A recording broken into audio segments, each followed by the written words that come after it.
Ça va, c'est pas grave, faut se faire plaisir parfois. Cette phrase, on l'a tous entendue. On l'a dite à quelqu'un, on se l'est surtout dite à nous-mêmes. Oui, à nous-mêmes. Parce que dans ces moments-là, on cède. On s'offre ces nouvelles paires de baskets alors qu'on en possède déjà beaucoup trop. Ou ce gadget dont on n'a finalement pas vraiment besoin. Après une annonce de promo, on s'abandonne volontiers au lèche-vitrine avec l'intention claire et assumée de craquer parce qu'on sait très bien qu'on ne pourra pas résister. Et pourtant, nous, êtres humains armés d'une conscience aiguë et d'une intelligence providentielle, on sait parfaitement ce que ça signifie. Se justifier après coup, c'est déjà avouer avec une certaine poésie notre faiblesse. Le mot est fort, je le reconnais. Mais il est juste. Néanmoins, céder au désir, c'est aussi une forme de rébellion. Une rébellion contre une vie qui ressemble bien trop souvent à une rengaine. À une course où l'on court sans trop savoir après quoi. L'argent, le bonheur. La seule certitude est qu'on en revient toujours un peu plus fatigué. On n'a qu'une vie, faut en profiter! Qui pourrait dire le contraire? Je fais mine de vous sermonner, hein, les Luffy. Évidemment, je cherche le plaisir. Enfin, tout le monde cherche le plaisir, c'est humain. C'est inscrit dans notre ADN. On veut tous être heureux. Mais justement, est-ce que ressentir du plaisir et être heureux, c'est vraiment la même chose? Le courant philosophique dont je vais vous parler aujourd'hui, c'est l'hédonisme, cette quête philosophique du plaisir et de l'évitement de la souffrance humaine. Popularisé il y a des milliers d'années par Aristippe de Cyrène et Épicure, ce courant est encore mal compris aujourd'hui. On l'associe souvent à l'excès, au plaisir superficiel et à la surconsommation. Pas besoin d'en dire trop tout de suite. Vous allez voir qu'il existe une manière plus profonde et beaucoup plus intéressante d'aborder le plaisir.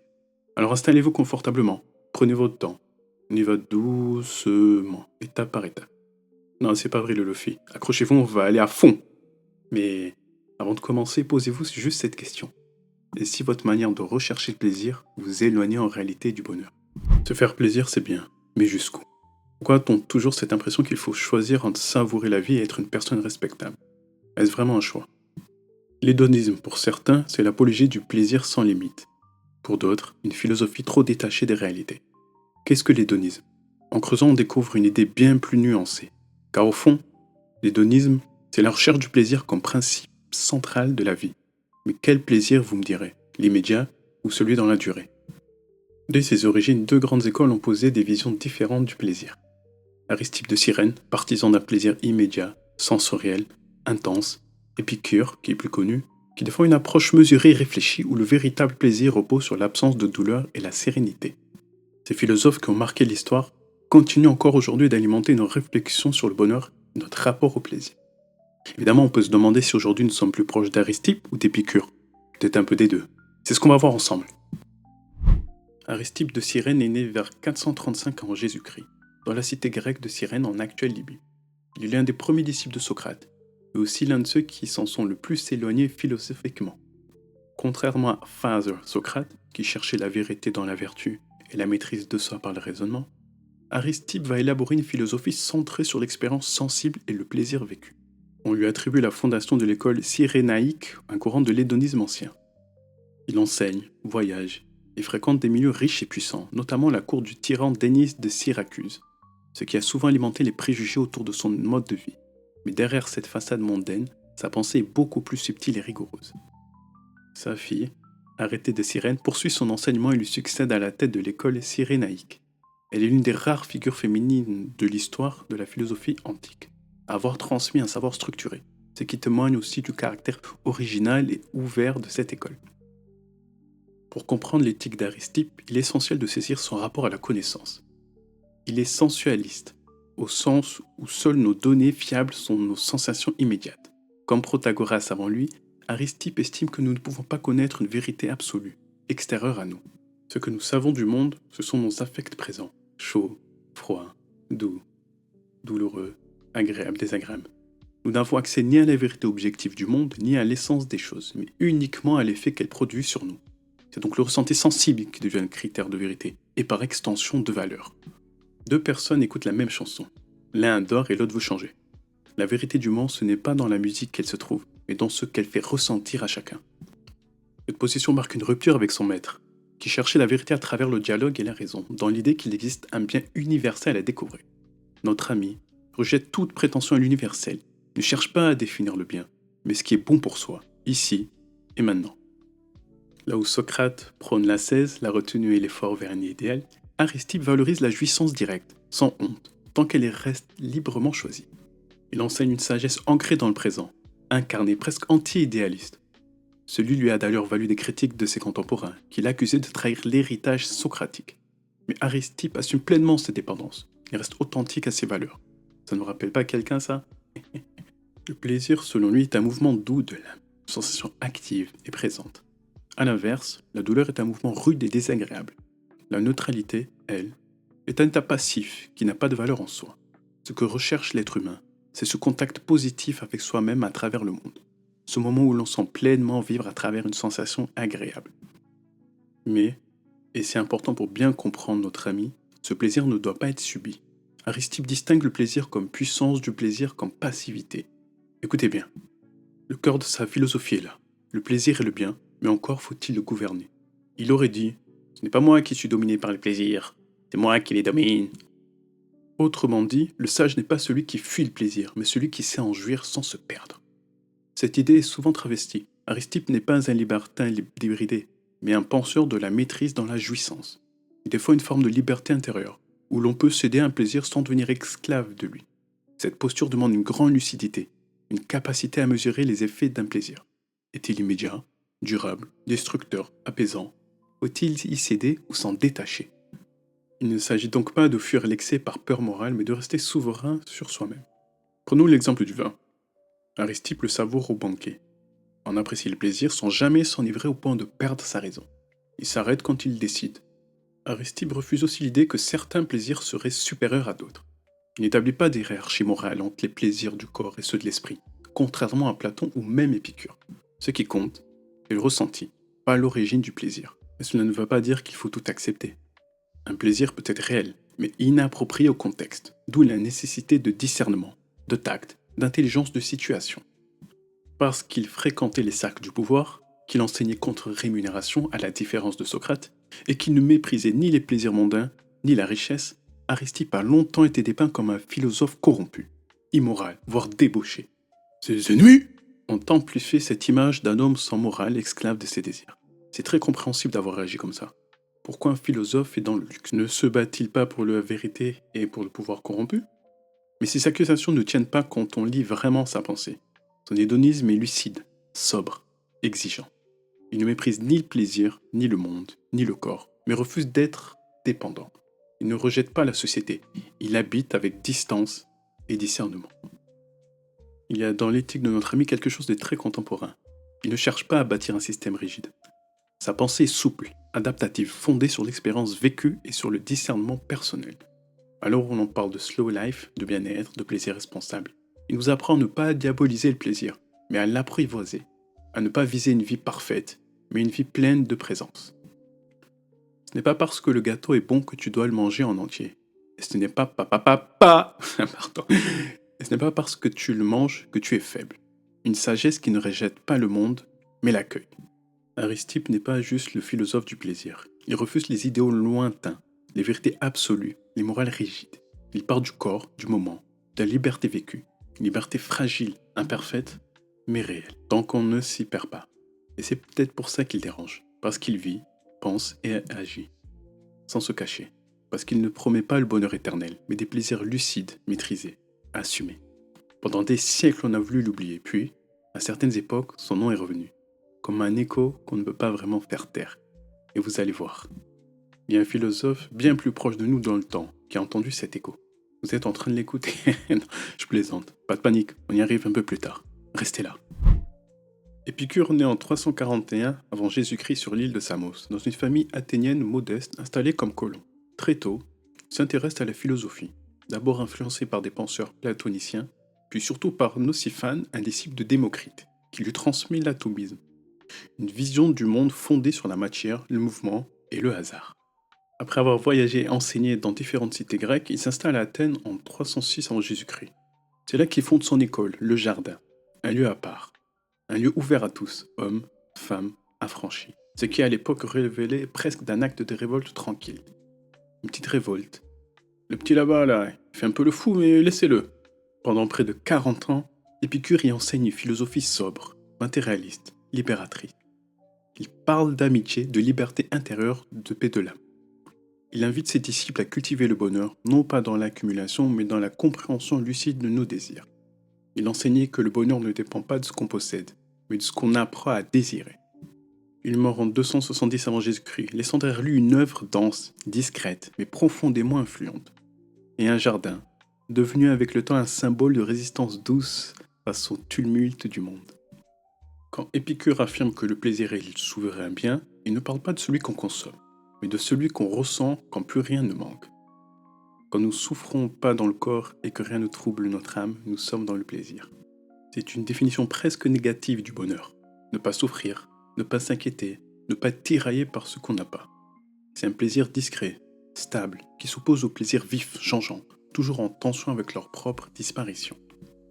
Épicure ne méprise pas les plaisirs du moment, il les connaît. Mais il sait qu'ils sont souvent fragiles, et que bien trop souvent ils viennent avec un coup, la dépendance, la peur de les perdre, la douleur qui suit. Ton objectif, ce n'est pas d'éteindre le plaisir, c'est de l'éclairer, et de chercher une vie où le plaisir est possible, justement parce qu'il ne menace rien. Il y a une idée simple et forte dans son éthique. On souffre moins de ce qu'on ne possède pas que de ce qu'on croit devoir posséder. C'est là que sa classification des désirs entre en jeu. Les désirs naturels et nécessaires, ce sont les plus simples et les plus vitaux. Manger, boire, dormir, avoir chaud, être en sécurité. Les satisfaire est facile et ne conduisent à aucune souffrance. Et au contraire, si on ne les satisfait pas, pas besoin de faire un dessin. Les désirs naturels mais non nécessaires, les plaisirs raffinés, les mets délicats, les variations du confort, ne sont pas à bannir mais à reconnaître comme accessoires. Les désirs non naturels et non nécessaires, richesse, pouvoir, célébrité, admiration, adoration, ceux-là sont des pièges, ils ne répondent à aucun besoin réel, mais nourrissent des attentes infinies. Et ce qui n'a pas de limite n'a pas de fin non plus. Pour Épicure, le bonheur est une affaire de sélection, pas de collection. Distinguer ses désirs, c'est commencer à vivre libre. Épicure résume toute sa pensée pratique dans ce qu'il appelle le tétrapharmakos, littéralement le quadruple remède. Épicure a la recette. 4 idées simples et capables de transformer en profondeur notre rapport à la vie. Les dieux ne sont pas à craindre, parce qu'ils n'interviennent pas. Ils vivent dans une sérénité parfaite, indifférents à nos existences. C'est l'homme qui projette ses peurs dans le divin, pas le divin qui punit l'homme. La mort n'est pas à redouter. Elle ne nous concerne pas. Tant qu'on est vivant, elle n'est pas là. Et quand elle est là, on n'est plus là. La conscience de la mort trouble inutilement le plaisir de la vie. Le bonheur est accessible. Il ne dépend pas du sort ni des autres ni des richesses. Il dépend de la paix intérieure, de la lucidité, de notre capacité à limiter ce que l'on croit nécessaire. Contrairement à ce qu'on croit, le bonheur n'est pas un luxe, ni une conquête réservée à ceux qui ont du temps, de l'argent ou de la chance. Pour Épicure, le bonheur est une chose modeste, stable, à portée de main. En apprenant à désirer ce qui est simple, naturel et accessible, on découvre qu'on peut être heureux avec très peu et malheureux avec beaucoup. Le bonheur n'est pas dans ce qu'on ajoute à la vie, mais dans ce qu'on cesse d'attendre d'elle. La douleur est supportable. Les douleurs intenses sont généralement brèves. Les douleurs longues sont souvent atténuées avec le temps. Et surtout, la douleur peut être pensée, mise à distance par la conscience et par la mémoire du plaisir. Ce remède n'est pas une formule magique, c'est une méthode pour habiter la vie sans peur et sans regret. Au fond de sa philosophie, Épicure place une conception matérialiste du monde, héritée de Démocrite. Tout est composé d'atomes et de vide. Il n'y a pas d'âme immatérielle, pas d'au-delà, pas de jugement dernier. La vie est ce que nous vivons ici. Néanmoins, ce matérialisme n'est pas une désillusion froide, c'est une libération. Si l'univers est indifférent, alors il ne nous juge pas. Si la mort est un simple arrêt de la sensation, alors il n'y a plus rien à craindre. Ce que nous avons, c'est le moment présent, notre corps, notre pensée, notre lien aux autres. Ce n'est pas rien, c'est tout ce qui rend une vie pleine possible. Et Lofi, notre ami Épicure ne lui dit pas « vis à fond », mais « vis au clair ». C'est ce mec qui te secoue pour ne plus être à la merci de tes envies, de tes peurs ou de ton entourage. Épicure, ce n'est pas fuir le monde, c'est l'alléger. Alléger les attentes, alléger les croyances, alléger tout ce qui nous fait courir pour rien. Il ne promet pas une extase permanente, juste une vie suffisante, sereine, lucide. Une vie où l'on cesse de se battre contre la mort, où l'on commence à vivre pour de vrai. Et surtout, une vie où on apprend à se méfier de ses plaisirs vains, ce qu'on poursuit sans même savoir pourquoi, et qui, une fois obtenu, laisse plus de vide que de choix. Vous avez remarqué que cette sagesse ressemble à celle des stoïciens. Après tout, parfois des chemins très différents mènent à des silences très proches. Si l'épicurisme ne s'est pas éteint avec Épicure, nombreux sont ceux qui l'ont découvert 2 siècles plus tard, à Rome. un poète du nom de Lucrèce va lui redonner une voix. Dans son grand poème De Rerum Natura, il reprend toute la pensée d'Épicure, l'atomisme, l'absence de Dieu actif, la critique de la peur, de la mort, et la transforme en une grande fresque existentielle. Il y décrit un monde sans providence, sans au-delà, mais pas sans beauté. Lucrèce veut soigner, mais avec les mots. Il ne cherche pas à convaincre, mais à arracher l'homme de ses angoisses. Sa poésie devient une arme contre les illusions religieuses, contre la peur, contre la tristesse de ceux qui vivent sans savoir ce qu'ils sont. Bien plus tard, à la Renaissance, Montaigne reprend ce fil. Il ne cite pas souvent Épicure, mais son style, sa pensée et sa manière de vivre portent la même trace, celle d'un hédonisme mesuré, humble, profondément humain. Chez lui, le plaisir n'est pas une fuite, c'est un rapport sain au corps autant à soi. Il valorise la vie ordinaire, les petits gestes, les saveurs simples, la conversation sincère. Il sait que le bonheur est instable et pourtant, il refuse de désespérer. Il cherche, observe, doute, sans jamais se figer. Et ce doute devient une force, il rend le plaisir plus léger, moins prétentieux, mais plus vrai. Montaigne n'est pas un maître à penser, c'est un homme qui nous rappelle que nous pouvons bien vivre si on ne vit pas parfaitement. Et notre ami Aristippe dans tout ça. Longtemps décrit comme un philosophe de la débauche, Aristippe a pourtant légué bien plus qu'une posture provocante. Son école, les Cyrénaïques, a survécu grâce à sa fille arrêtée et à quelques disciples comme Hégésias ou Anicéris, qui ont poursuivi sa réflexion sur le plaisir, la liberté et le jugement. Mais surtout, sa pensée a réapparu en silence. À la Renaissance, certains le redécouvrent comme une figure de sagesse libre, un philosophe du réel, du présent, de l'équilibre subtil entre jouissance et maîtrise. Il ne voulait pas dominer le monde, je vous l'ai dit, juste ne pas en être dominé. Et s'il est resté en marge des grandes écoles, c'est peut-être parce que sa philosophie ne se crie pas, elle se vit, discrètement, dans le choix de ne pas se perdre dans ses désirs, ni dans ceux des autres. L'hédonisme fait peur. Il est souvent réduit à une image simpliste, celle de la jouissance sans frein, du plaisir immédiat, du « je fais ce que je veux ». Et c'est cette image à peu à voir avec la philosophie des anciens. Il y a 3 malentendus qui persistent. Plaisir est égal à excès. Quand on pense à l'hédonisme, on imagine souvent une vie de débauche ou de farniente. Pourtant, Aristippe comme Épicure prône une maîtrise des plaisirs, une lucidité constante. Le plaisir n'est pas un abandon, c'est un art de vivre conscient. Plaisir est égal égoïsme. L'hédoniste serait égoïste, centré sur lui-même. En réalité, Épicure souligne l'importance de l'amitié, de la modération et du respect de soi comme des autres. La quête du plaisir n'exclut pas l'éthique, au contraire. Plaisir égale facilité. Enfin, on pense que chercher le plaisir, c'est choisir la facilité.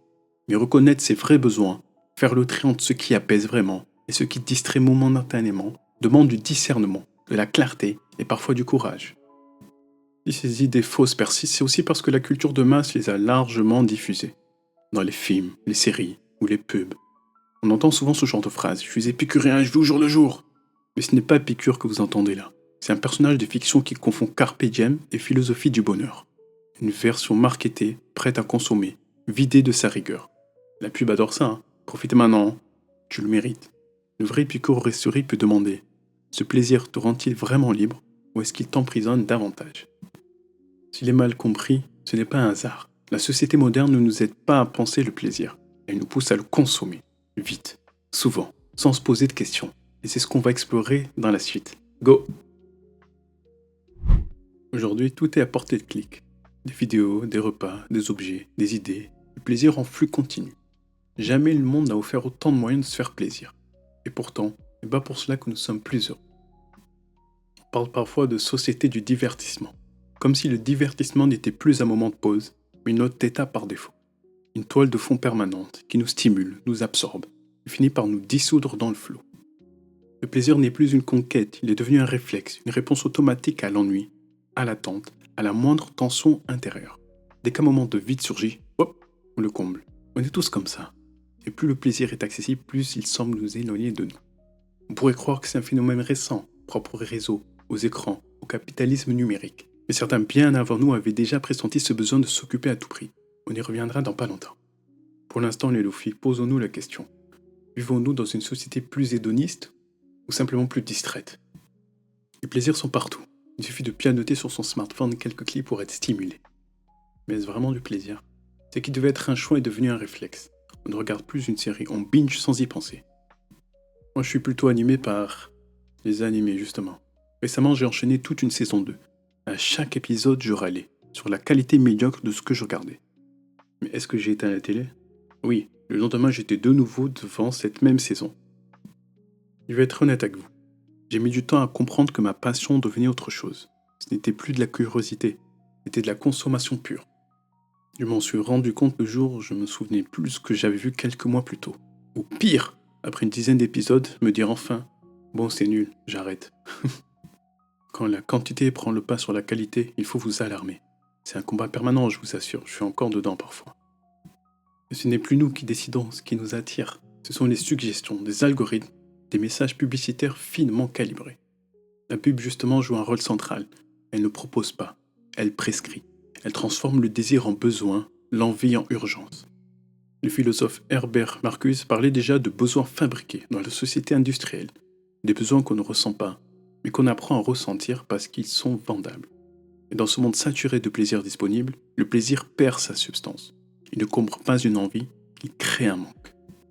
Le philosophe Neil Postman l'avait anticipé. Nous sommes en train de nous distraire à en mourir. Et cela commence dès notre rapport à l'attention. À force d'avoir beaucoup consommé d'animes et de mangas, j'ai oublié de ressentir. J'ai oublié de ressentir la joie qui me procurait cette passion à mes débuts. À force de se remplir, on oublie ce que l'on cherche. Parce que le problème est juste l'excès. Bon, arrête de te plaindre. Éteins juste la télé, c'est bon. Tu te plains qu'il y a trop de requins, noble dégradé, sors de l'eau. Et si l'on creuse, une autre question surgit. Et si le divertissement, ce n'était pas seulement une habitude, mais un besoin? C'est ce que pensait Pascal au XVIIe siècle. Pour lui, le divertissement n'est pas un luxe, c'est un mécanisme de survie. Il écrit: tout le malheur des hommes vient d'une seule chose, ne pas savoir demeurer en repos dans une chambre. Le divertissement n'est pas là pour amuser, il est là pour détourner. Détourner l'esprit de l'angoisse du vide, de la conscience de notre finitude, du à quoi bon ou quelle est ma place qui menace dès que le silence s'installe. Nous avons besoin d'être occupés, même les rois, dit Pascal, ont besoin de distraction. Et pourquoi? Parce que même le pouvoir ne protège pas de la peur de mourir, de ne servir à rien, de n'être qu'un souffle dans l'univers alors que ton matériel brille comme les étoiles. En résumé, se divertir, c'est fuir la pensée de la mort. Et aujourd'hui, ce divertissement est devenu permanent. Dans Le meilleur des mondes, un roman, Aldous Huxley imagine une société où les gens ne sont plus contrôlés par la peur, mais par le plaisir. Magnifique. Un monde où personne ne pense à la mort, ni à la liberté, ni au sens, parce que tout le monde est heureux de consommer, d'oublier, de sourire. Ce n'est pas de l'oppression, attention, c'est l'abandon de soi dans le confort. Et dans cette société-là, plus besoin de censurer quoi que ce soit. Plus personne n'a envie de lire. Justement, la lecture. Sujet sensible pour moi. Je lis, attention, hein. Enfin, je devais lire plus, car j'ai des livres qui s'empilent. Ça fait des années que je me dis, allez, je vais me faire une routine de lecture le soir. Je lis généralement 30 minutes le matin. Mais le soir, je n'y arrive pas. Je commence, j'arrête, je reprends. Ne me demandez pas si j'arrive à lire des mangas. Bref, le seul moment où je parviens vraiment, c'est quand je suis contraint. Un examen dans quelques jours, ah là je peux lire 2 heures sans souci, pas de problème. Pourquoi je peux regarder la télé pendant 2 heures avant de dormir mais pas lire, ne serait-ce que 30 minutes? Bon, maintenant que je l'ai dit, j'espère que je vais le faire. Le plaisir n'est plus recherché, il nous est offert. C'est une intuition que reprend Neil Postman dans Se distraire à mourir. Pour lui, la télévision, puis les écrans, n'ont pas seulement changé la forme de nos loisirs, ils ont changé la manière dont nous pensons, dont nous nous informons, dont nous débattons. Tout devient divertissement. Rappelez-vous les experts durant le Covid. Quel chagrin. On ne suit plus une idée, on regarde une image de l'audimat. Plus triste encore, on ne raisonne plus, on réagit. Certaines applications dévorent votre âme.